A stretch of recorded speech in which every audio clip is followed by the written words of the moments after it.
واتل عليهم نبأ إبراهيم إذ قال لأبيه وقومه ما تعبدون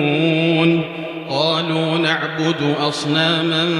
فنظل لها عاكفين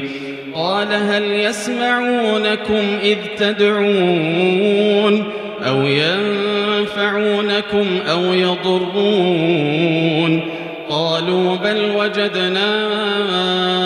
آباءنا كذلك يفعلون قال أفرأيتم ما كنتم تعبدون أنتم وآباؤكم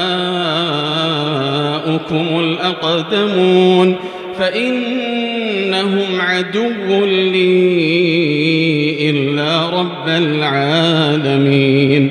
فإنهم عدو لي إلا رب العالمين الذي خلقني فهو يهدين والذي هو يطعمني ويسقين وإذا مرضت فهو يشفين والذي يميتني ثم يحيين والذي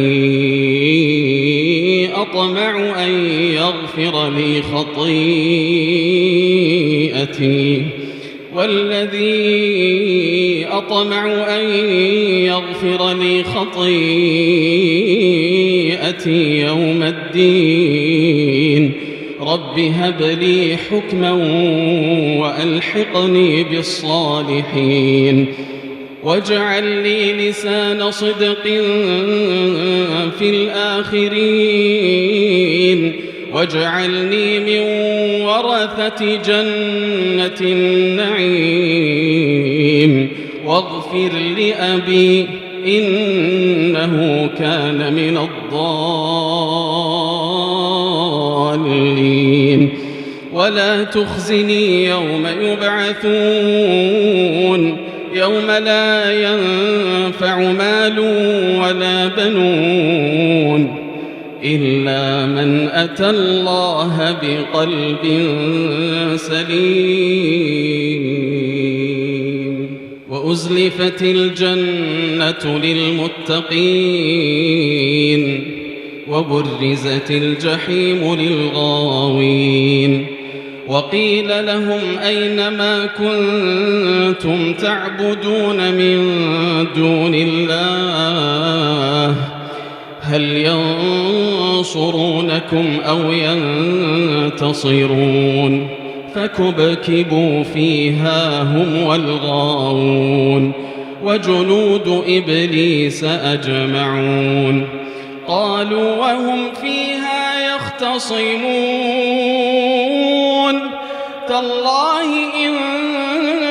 كنا لفي ضلال مبين إذ نسويكم برب العالمين وما أضلنا إلا المجرمون فما لنا من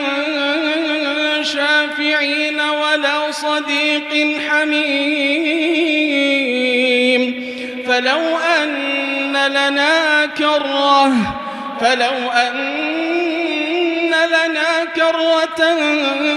فنكون من المؤمنين إن في ذلك لآية وما كان أكثرهم مؤمنين وإن ربك لهو العزيز الرحيم